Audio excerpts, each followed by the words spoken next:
In the past few years, we've heard the term free agents and been told we would all need to become one in order to succeed.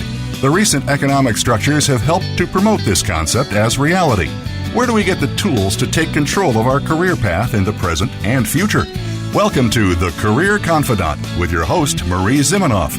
Marie and her guest experts are here to provide you with the tools you need to move forward and achieve your career goals. Now, here is Marie Zimenoff. Hello and welcome to the Career Confidante and welcome to 2022. Who thought we'd be where we are? Well, we're here and we are going to be talking about the future of work today. It is our favorite time of year when we get to release our white paper, Career Industry Trends white paper that we release every year. I did a LinkedIn Live release of this last week, and then we'll be doing our kind of paper-based release of that tomorrow.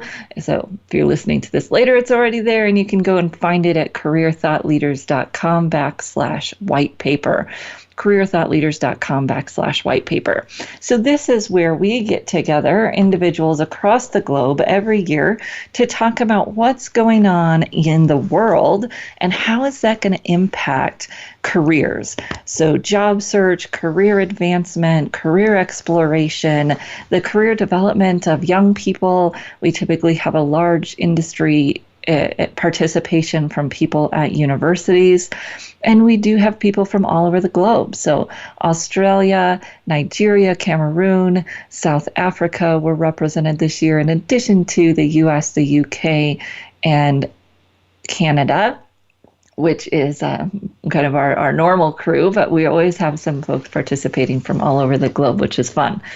So what's coming up next, and what do you need to know to move forward in your career? And this has been the premise of our show for 8 years now. Hard to believe that now. We are celebrating our 8th anniversary here on the Career Confidante. So if you've been listening, please, drop us a review, tell us what you enjoy, send me an email, and let me know what you'd like to hear more of. Marie at careerthoughtleaders.com. But this has been our premise for the 8 years, that it's critical for all of us to understand what's going on in our industry, what's coming next, what do we need to know to move forward for the next thing, because there is always going to be a next thing, and that next thing keeps coming faster and faster and unpredictable. I mean, who could have guessed that COVID would have changed things the way it did, which we're going to talk a little bit about today. But if we aren't staying on top of these trends, both globally and specifically in our industry, we're going to have more opportunity to get caught in bad situations. Now, this doesn't mean that if we're paying attention, bad things won't happen, but it does mean that we will be more likely to move quickly, land faster, and maybe have some opportunity to land where we want to land because we've been thinking ahead, looking ahead, and seeing what's going to shift. And of course, we can't predict everything, but if we've been paying attention, even when the unpredictable, unexpected happens, we can make those shifts faster. So what are the trends that we're going to be talking about today? These were the 5 industry trends, the global megatrends, and how they impact careers that we came up with. And we actually started with 4, but then in the conversations that evolved, it really came out to these 5. And these are voted on by our attendees from each year's event and our board of directors each year. So we create this platform in a collaborative way, and then it's a collaboration of people who attend this event, give their input and provide their insights, and you'll see their quotes throughout this white paper. Just some great information here and some industry leaders that you'll want to check out if you're looking for speakers or people to do, guest blogs, writing, as well as, of course, if you're looking for career services individually or for your organization. So first one, jobs of the future. This has been one for the last few years, but the way that it comes about and the things that are impacting it continue to change. We'll talk about that. Diversity, equity, and inclusion in hiring. We've been talking about this off and on since 2018, just seeing the writing on the wall that for organizations to fill their roles, right, to be able to have the people they need to get things done, they will have to be broader in how they look at diversity and equity and inclusion. We're seeing that happen today. We're seeing that happen in a lot of different ways. And diversity in and of itself has become more diverse, and the way we talk about it has become more diverse. So we'll talk about that and what that means for your career. And then also technology in hiring and job search. And this is exciting, especially for job seekers, because we're starting to see some technologies evolve specifically to help streamline and scale job search. And our excellent presenter on that topic, Adrienne Tan, also talked about how job seekers can use marketing and sales tools to scale their job search. And we'll look a little bit at that. And then the Great Reevaluation. So it's out there as the Great Resignation, lots of other names. We called it the Great Reevaluation because it really goes beyond people resigning from their jobs. And it's the way that people are thinking about work, they're reevaluating. And within this topic, we also talked about women, and women being a big part of this Great Resignation, Great Reevaluation, because of the pull between work life and family life that has happened during COVID. With remote work doesn't solve the childcare problem for most women, and so they are leaving the workforce or considering leaving the workforce in record numbers. Our last one was the evolution of leadership, also connected to diversity, equity, and inclusion, but the discussion here really evolved more to talk about how leaders and the expectations on leaders and leadership is shifting, and organizations being expected to evolve, not just in this wake of the overdue push towards diversity, but also towards the move to remote work and what that means for leaders having to lead differently when they've got remote teams. Many of them have been doing this before, but many of them are new. And even if they've been doing it before, the way in which people are working remotely, and obviously the reason that they're working remotely, is new and poses some new challenges. So those are the top 5 trends that we talked about in our white paper, and we're going to go through each one. We're going to talk a little bit about what it means for your career, what you need to know to stay ahead of the curve, and how you can bring this information in to really help you in your job search. So one of the first questions that people often ask is, where is everyone going? What new types of jobs are people doing if they're leaving the traditional workforce? And we talked about that in a couple of different areas in the paper, but the first one is really this jobs of the future. And when we look at jobs of the future lists, one of our presenters in this area, Larry Boyer, who is an analyst and a personal branding strategist, he talked about how these lists of jobs of the future, we really have to ask, who's putting this list together? Because each of them have a different lens that they're approaching it from. One of the most comprehensive lists, it's like a 40-page document from the World Economic Forum, looked at the future of jobs. It actually came out in 2020, obviously still highly relevant in today's market, talks about what things people are shifting to and from. One of the most interesting kind of tidbits that Larry shared was this data around people who know someone that has quit their job due to making money in crypto. So this was just amazing that people who make less than $50,000, more than 60% of them know someone who has quit their job because they were making more money trading cryptocurrency. And I know this data doesn't also incorporate NFTs and some of the other new things that people are doing. And it is a non-traditional world out there, right? There are new things that many people haven't even heard of. Universities, business schools are saying, why aren't we teaching NFTs? Like, we've got to keep up with the times. Things are shifting so quickly.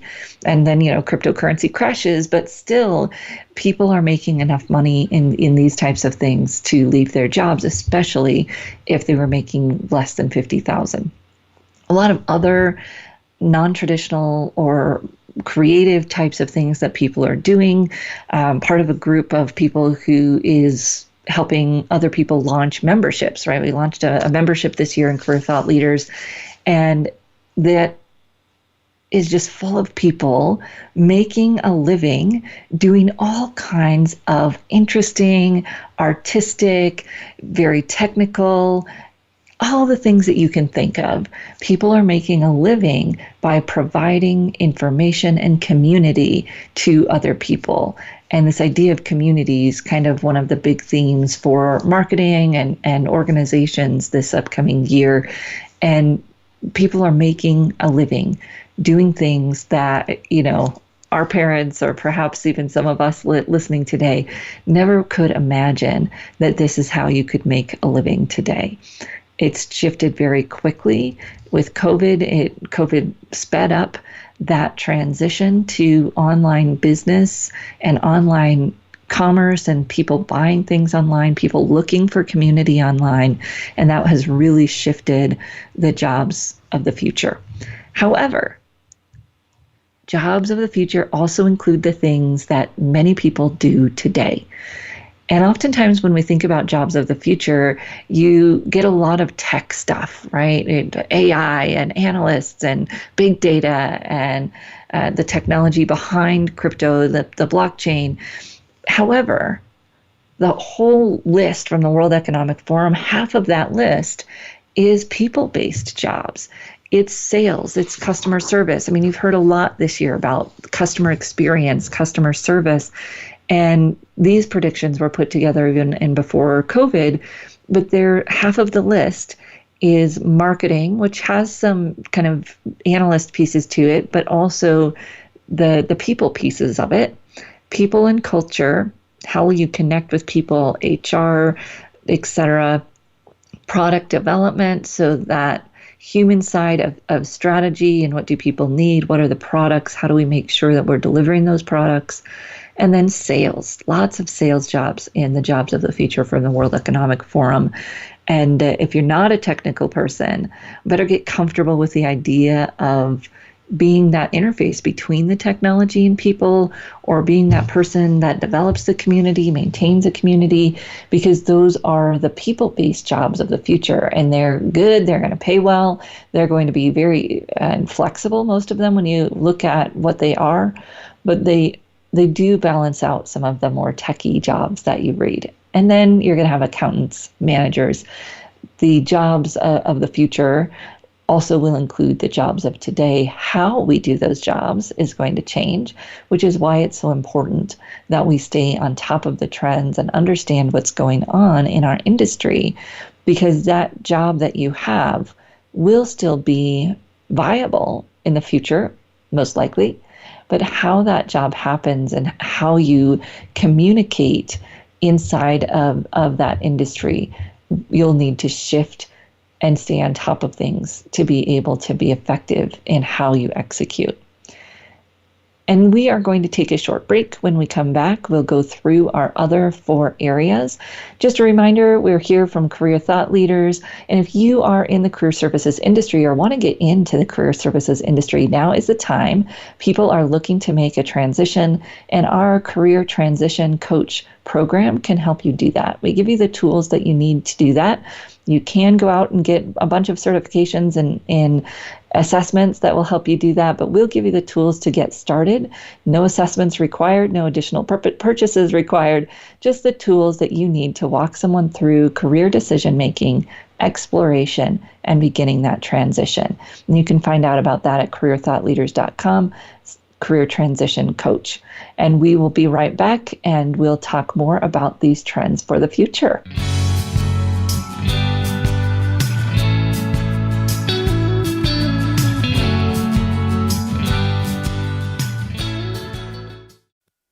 You know that the career landscape has changed and that you need to be proactive about managing your career. You can have the foresight, skills, and confidence you need to take charge of your career and seize opportunities. A strategic advantage and career expert, Marie Zimenoff has helped thousands of leaders like you get focused, get found, and get hired. Visit getcareersmart.com to find out more. That's getcareersmart.com, or call 800-521-2080 to schedule your complimentary consultation. You hear about it all the time. compromises, destructive malware, major breaches. You can't turn on the news without hearing about the latest cyber event. Learn more about cybersecurity, how it has become one of the most significant threats to our national security, and the battle experts undergo every day on your behalf to protect you, your families, and your data. Task Force 7 Radio with host George Reedus is the voice of cybersecurity around the world. Tune in live every Monday at 8 p.m. Eastern Time, 5 p.m. Pacific on the Voice America Business Channel. Voice America Business Network, the bottom line in business.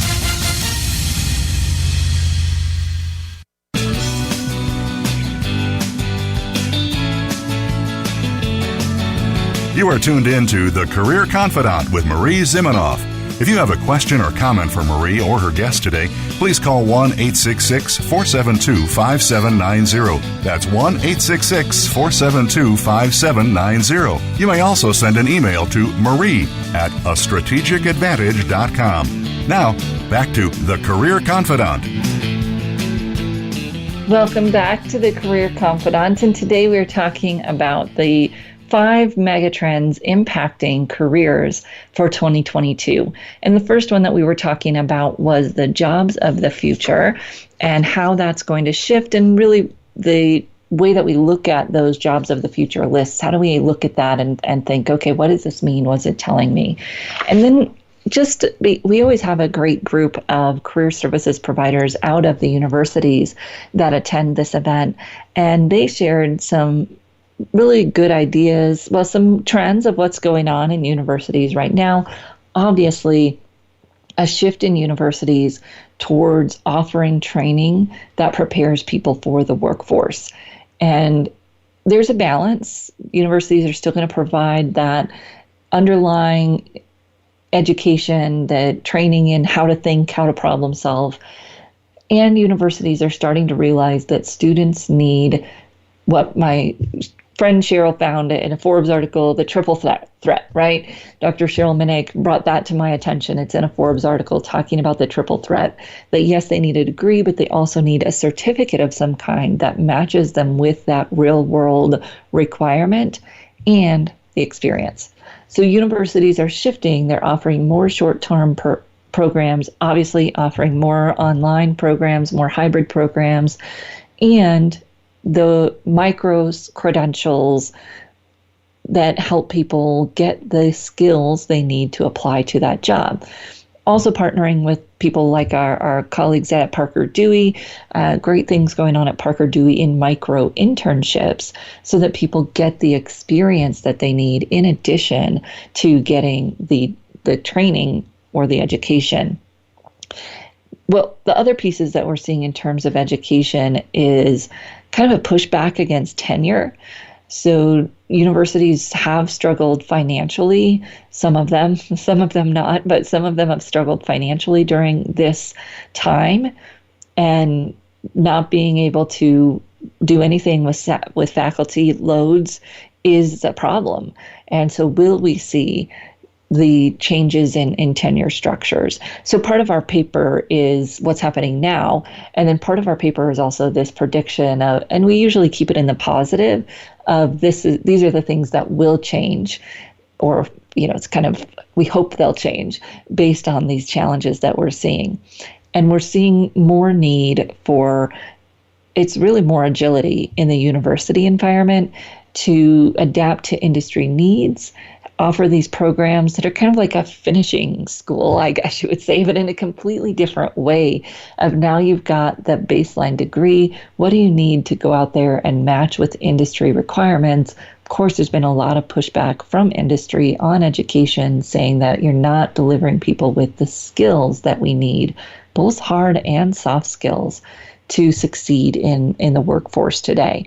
And because of that, because of the gap in technology that we're seeing right now and is predicted to continue until at least 2030, people are incorporating more training opportunities and funding for education training in the workplace. Educational benefits are going up, both to attract talent and because there is a huge skills gap, and that's predicted to grow, not just in digital skills, that's the main one people talk about, but in many other areas. People see that they have or will have a skills gap, and they're putting funding into increased education, whether the company is doing it or whether they're providing that money to the individual to go and do that. So if you are employed, this is your time. Go and look at how your benefits have changed. Ask your manager, ask your HR department, what is available to you in your education and development budget for the year, and then figure out strategically how are you going to use that to get the skills that you need to stay marketable tomorrow. What's going on in your industry? Where are things going? What skills are you going to need tomorrow? Because it's up to you to figure that out and to start developing those. But your company may have some money that you can throw at it and not have to do it all on your own.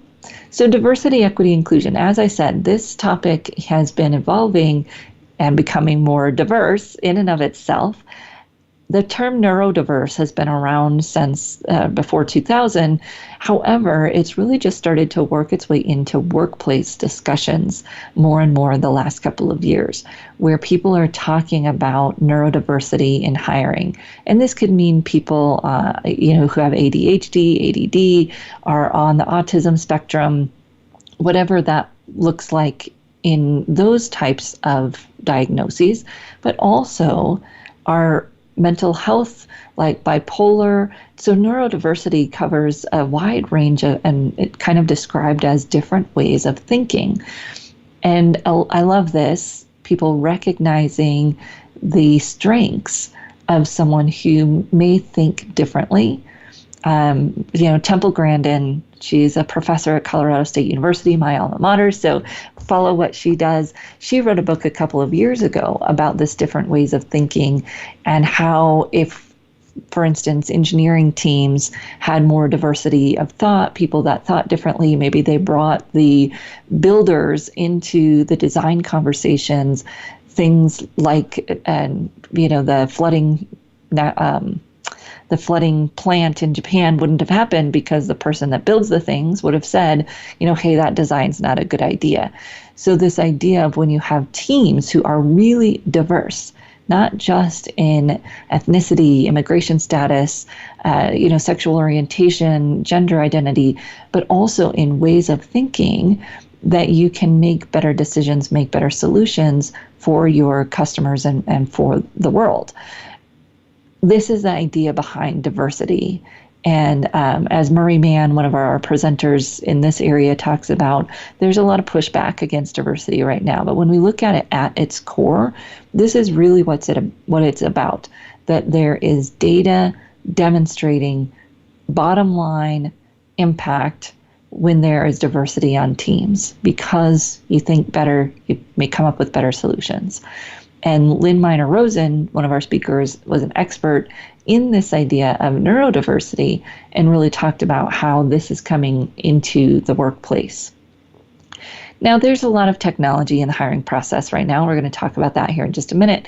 And we know that technology brings in bias. Why do we keep using it then? Because the human in the hiring process has more biases. And so people are trying to use technology as a way to mitigate that bias. Could we do blind reviews? Could we do scoring with a system instead of a person? They're trying these systems and seeing what happens. And Murray collected some research around that's in the white paper. What's going on? What are we doing to try to make sure those systems are as good as possible? But again, throwing the systems out is not the answer, because humans are biased, and we're doing work on that front as well. How can we train people to not be biased when they're hiring and get better teams, get the best candidate for the job, despite their weight, ethnicity, age, all of those biases that come in during the hiring process. And people are doing this in a lot of different ways, obviously with technology, but also by including more diverse hiring teams.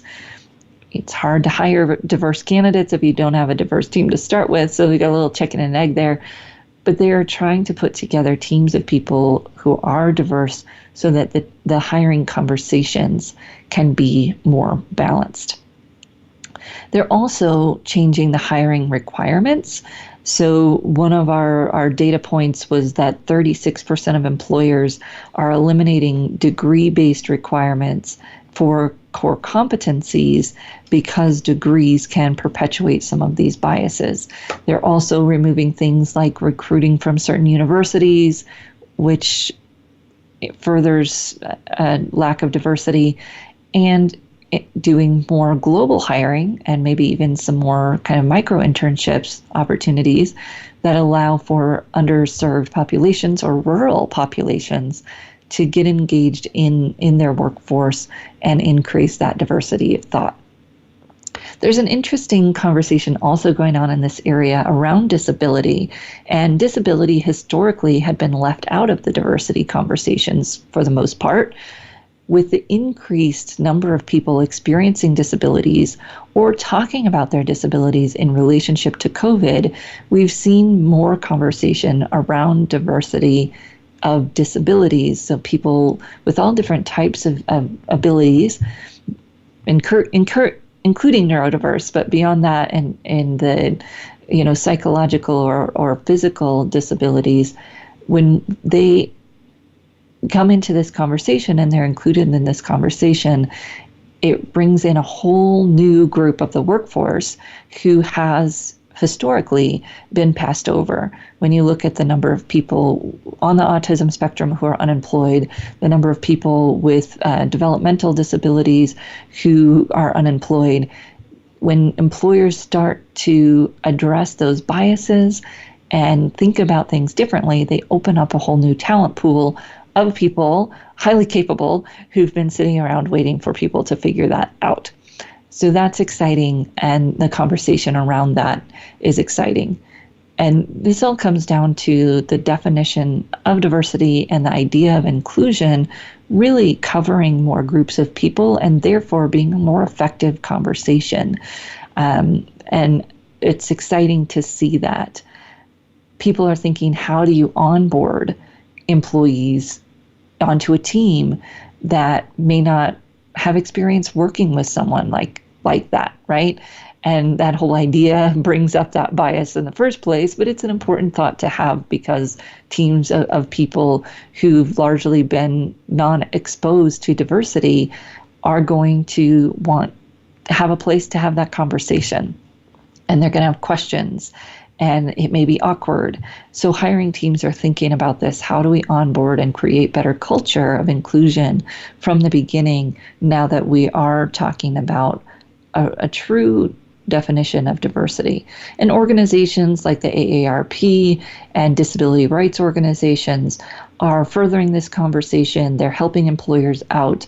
And you're seeing big employers, especially tech employers on the neurodiverse side, a fairly sizable group of individuals that are neurodiverse fall into the technical field, coding, developers, etc. And so you're seeing some of those organizations like Google and Apple and Microsoft take the lead on some of these discussions around neurodiversity, which is excellent to see. So we're going to take a short break, and when we come back, we'll talk about some of these other trends. If you are interested in coaching people who are neurodiverse to find work, we've got a program for that as well. You want to reach out to me at Marie, M-A-R-I-E, at careerthoughtleaders.com. That program's delivered through one of our partners, but we'd be happy to connect you with that program, and so you could learn a little bit more about that and how you help those people who are neurodiverse find employment and find things that will connect with their needs and their interests better. We'll be right back in just a few minutes.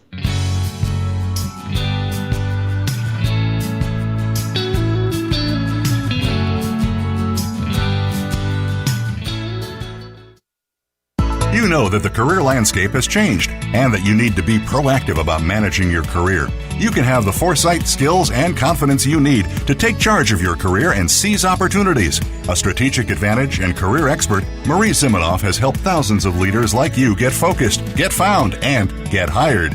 Visit getcareersmart.com to find out more. That's getcareersmart.com or call 800-521-2080 to schedule your complimentary consultation. Today we live in a truly global environment. Business can more easily be conducted now in almost any part of the world. How do you, as a business owner or professional, navigate the ever-changing business landscape? Tune in to Leadership Beyond Borders with host Kimberly J. Lewis. With a worldwide resource of guests, you'll find out what opportunities and challenges surround diverse and virtual organizations. Listen live every Tuesday at 3 p.m. U.S. Pacific Time on the Voice America Business Channel. When it comes to business, you'll find the experts here. Voice America Business Network.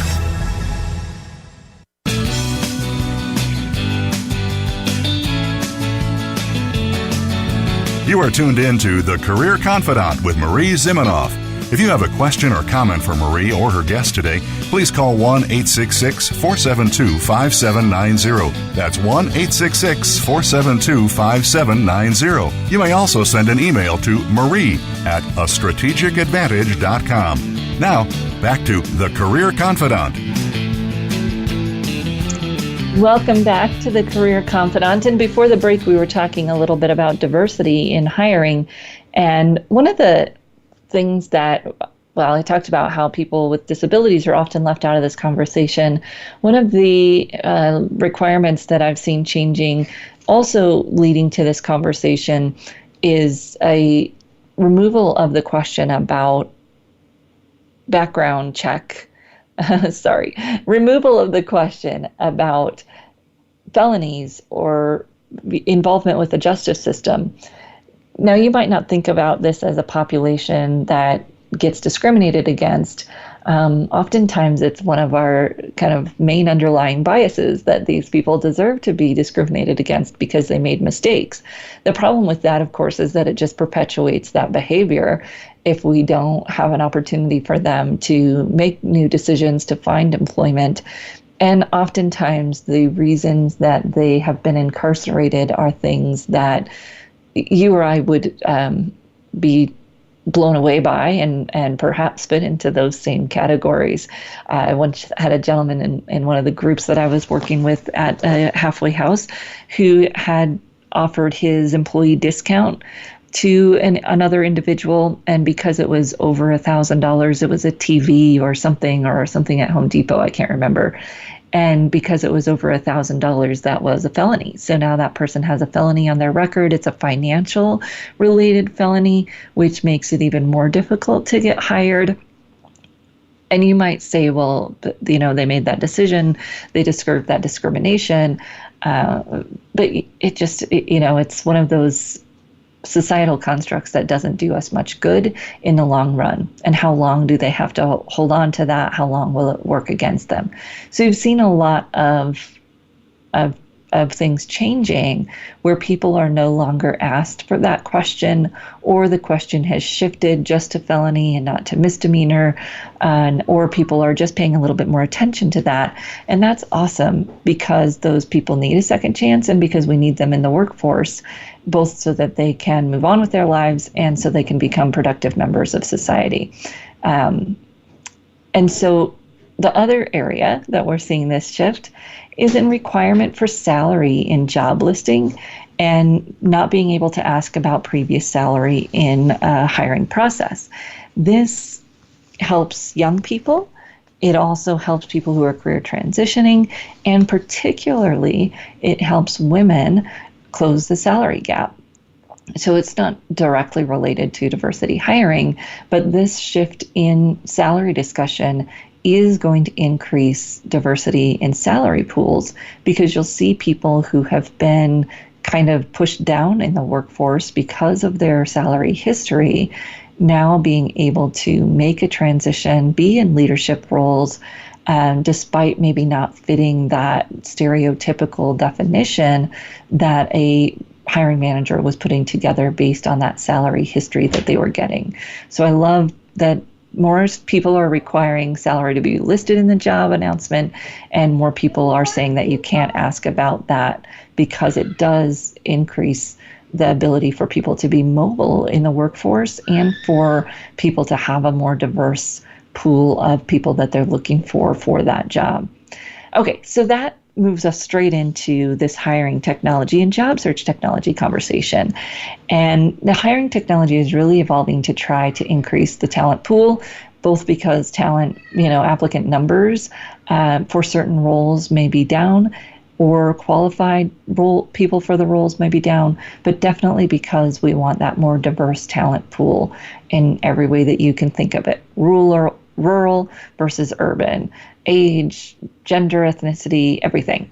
So Marvin Smith from Seek Out came and talked with us about this new technologies that companies are using to go out and find the best talent and go out and find the talent that has the experience that they're looking for. And this does hinder our career changers a little bit. We'll talk about that in here a second. But this technology is going out and it's scraping the web and specific databases like LinkedIn, but beyond that, for people who have the requirements someone's looking for. So if I'm looking for a developer that has a security clearance and 3 years of experience with Java, I can go out and use these technologies like Seek Out, Find Them. JobVite has a system that does this, Hire Tool. I can go and see which candidates who may not even be looking. They're not out there anywhere as a candidate. They don't have their open to work thing on in LinkedIn. I can still find them using these technologies. And a lot of these technologies are being democratized where they're being used by smaller companies. It's not just a big business thing because the need is there. And if I can create a technology that will do this automatically, which is the whole point, I can still get a smaller company engaged at a lower price point. This means for our job seekers, which we've been teaching for a while, we've been teaching our Certified Digital Branding Strategist class, which is really all about making sure you know what your digital footprint is saying. It's out there saying something about you, whether you want it to or not. And if you're not managing it, if you are not thoughtful about what are you participating in that is creating a digital impression for you, then you're missing out on opportunities. This could be publications, presentations, even a video on the careers page of your current employer can show that you are in a role, can give you a voice, can give you, the transcription of that is something that these technologies pick up on. There's an opportunity for you to create a footprint towards the thing you want to be involved with.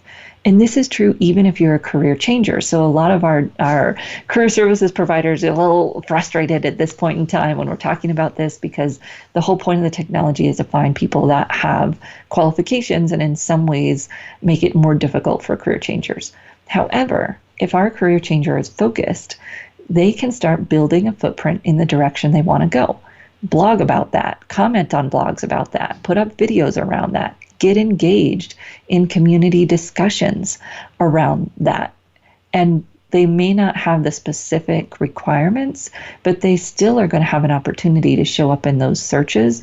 And better yet, they'll have the opportunity to connect in discussions in global, virtual opportunities for networking where they can meet these hiring managers. And maybe they won't show up in the search results, but they'll show up in that person's group in the discussion and have that opportunity to connect, which is even more powerful. This topic also led us to talk about job search technologies. And job search technologies lag because a job seeker pays for a little bit, maybe, and then they leave. So for someone to invest a lot in a job search technology is hard. And this year, because there is an increase in job searchers, both employed and unemployed, so people with money to invest in these types of technologies, you've started to see more of them come about. So we've seen a slew of Chrome extensions that Adrian talked about with us. And a lot of these work very similar, where you can add jobs, add people, do research companies. And with that Chrome extension, you can organize, kind of categorize, catalog everything using these extensions. And it's pretty cool, right? The other thing that we're seeing is that there were some job boards that had investments put into them last year. So like, whoa, right? Job boards. But we are seeing some investment in those tools because, again, job seekers are looking, and hiring managers are putting money towards anything available to try to get more applicants. A lot of these are more niche job boards and, mom job boards, but even more general ones like Job and Talent are seeing some funding and some investment because the consumer power is there both on the hiring manager side and the job seeker side. The last thing that Adrienne talked about was the types of technologies that job seekers could use, kind of borrowing from the marketing and sales world. So we talked a little bit about LinkedIn plugins. It's not the right term, LinkedIn automation tools. And I said, well, let's talk about it, but let's also talk about how we want to be careful with that. LinkedIn automation tools can get you in trouble with your LinkedIn accounts. You want to do the research and understand what this tool is going to do. We also talked about how you use those tools being so important. If you're going to scale your messaging, we all know how annoying it is to get those sales messages on LinkedIn. That doesn't mean you can't automate your messages. It does mean that you want to be really thoughtful about how those messages are phrased and timed, and that you're intervening with the human to have that conversation at a good point, because that's going to build that relationship moving forward. We also talked about simple technologies like Google spreadsheets and those types of things that can help people track and engage in a way that our salespeople are. Of course, you could use a customer relationship management program if you want. There's a lot of ways that job seekers could use these technologies to manage their job search like a marketing campaign. Not a new concept, but there are new technologies and maybe just more appetite of job seekers using these technologies because they need to stand out. They need to be proactive in managing these conversations, because now more than ever, job seekers are really worried about getting where they want to go, not just getting a job. And when you want to get where you want to go, it's going to require more strategic effort. And that's what this is really all about. It was really exciting. Just following this event in December, we launched our social media for job search strategist course, really diving into how can people use these technologies more proactively for their job search. And Hannah Morgan, Job Search Sherpa, she and I have been talking about this for a while, that people are overly focused on LinkedIn. And there are so many more opportunities to use technology, especially social media technologies and platforms, to connect with a community, to build your visibility, and of course, to connect with hiring managers. So we're going to take a short break. When we come back, we'll go through our last trend, which is this evolution of leadership and really the demands that are being put on leaders now during COVID and beyond to build culture and inclusive workplaces. We'll be right back in just a few minutes.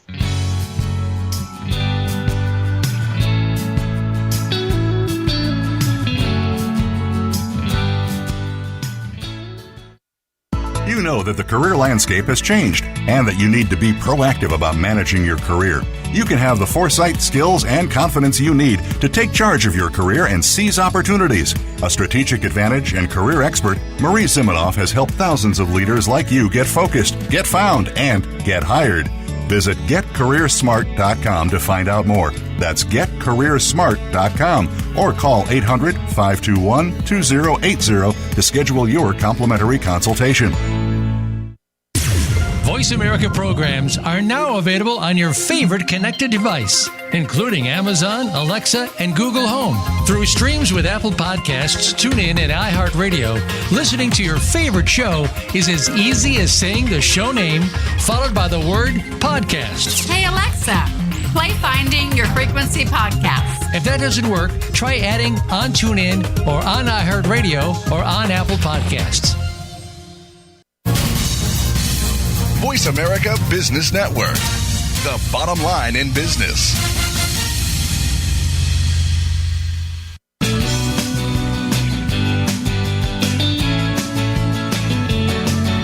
You are tuned in to The Career Confidante with Marie Zimenoff.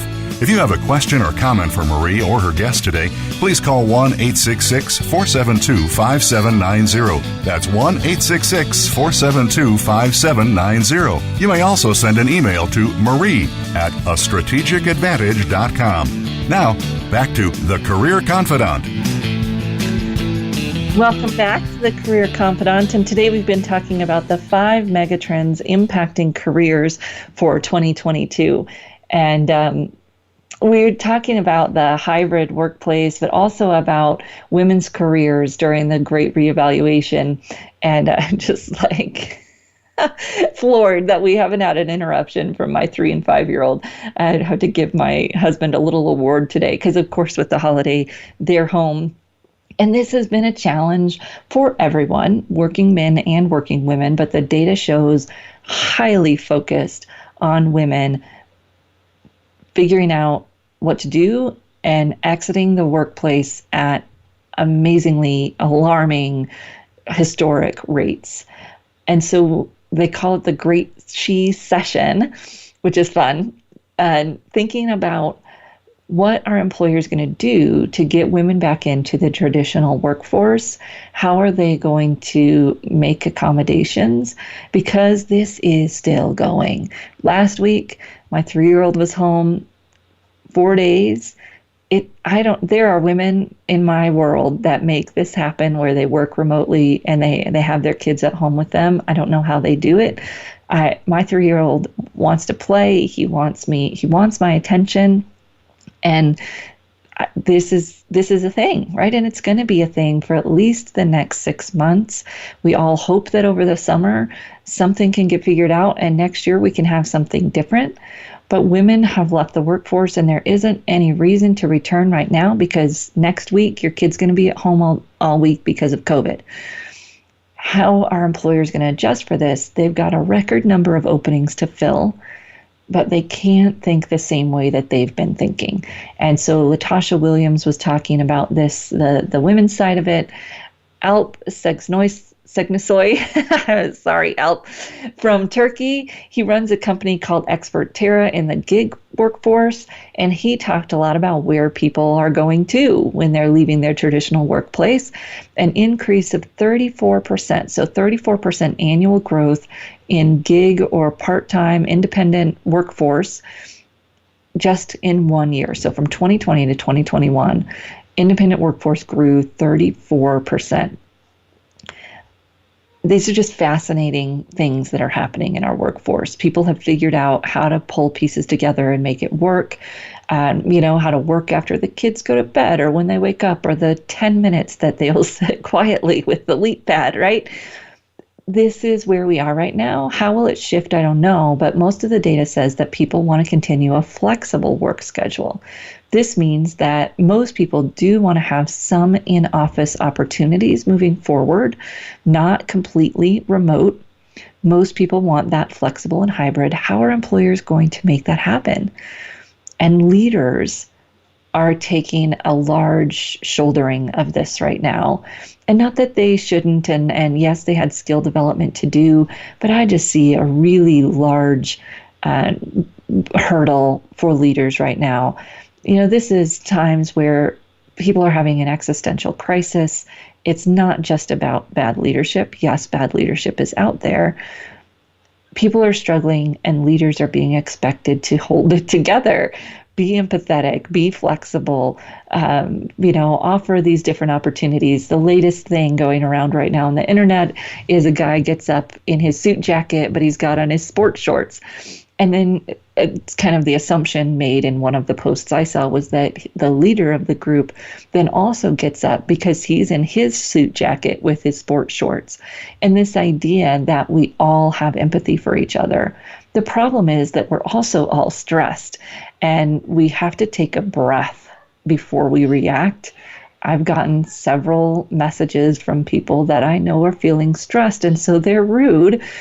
And I'm the leader, so I got to take it in stride and recognize that this is the challenge people are under. But the more that we can really just not react and choose our words carefully. And, I had just said this on a podcast I was on the other day, but we say it all the time, the cliche of you don't know what someone's going through, so be kind.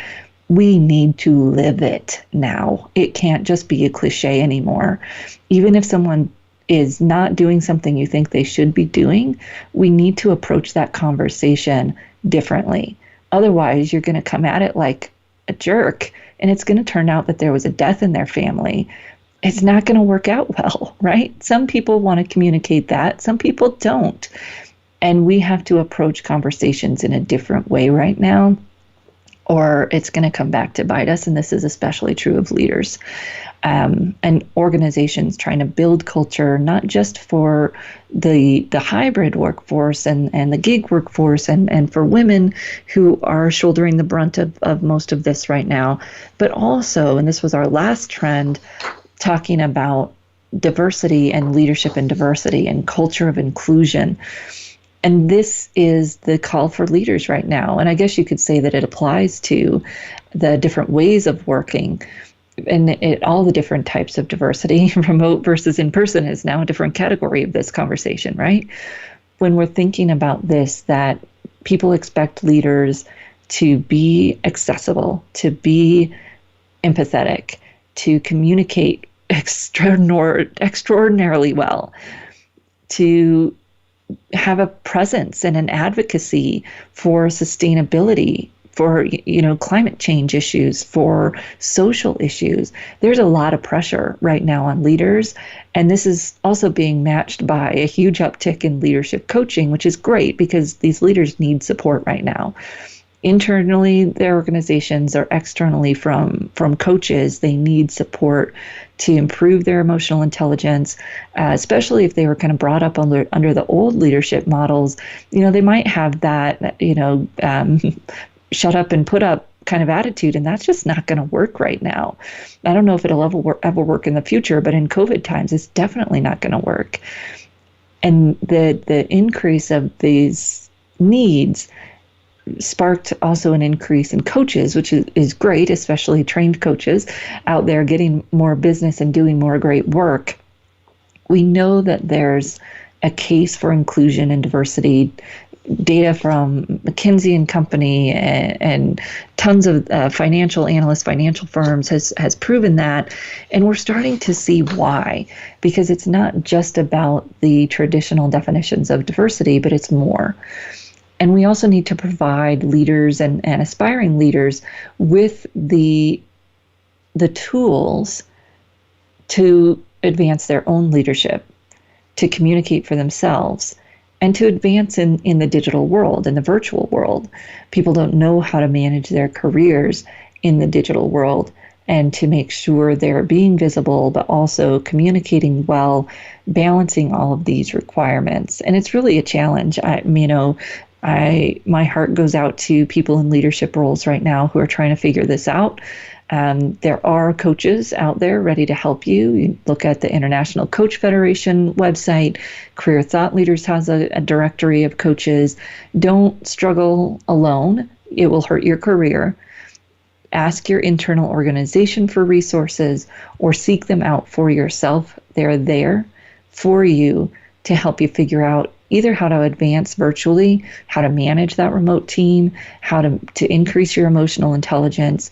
So many resources out there. Please don't struggle alone, because your workers' mental health is suffering, but your own is suffering as well. And it's going to impact your ability to do all of these things well. We are going to be talking about these trends with some speakers and some more data that comes out throughout the year. We look forward to hearing your thoughts and questions. Please do leave us a review and shoot me an email, marie@careerthoughtleaders.com. I'd love to hear what you would like us to bring onto the show.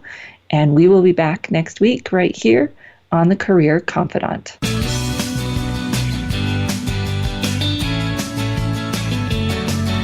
Thank you for listening to The Career Confidante. Marie Zimenoff will return again with another terrific guest next Monday at 6 p.m. Eastern Time, 3 p.m. Pacific on the Voice America Business Channel. Be sure to join us then.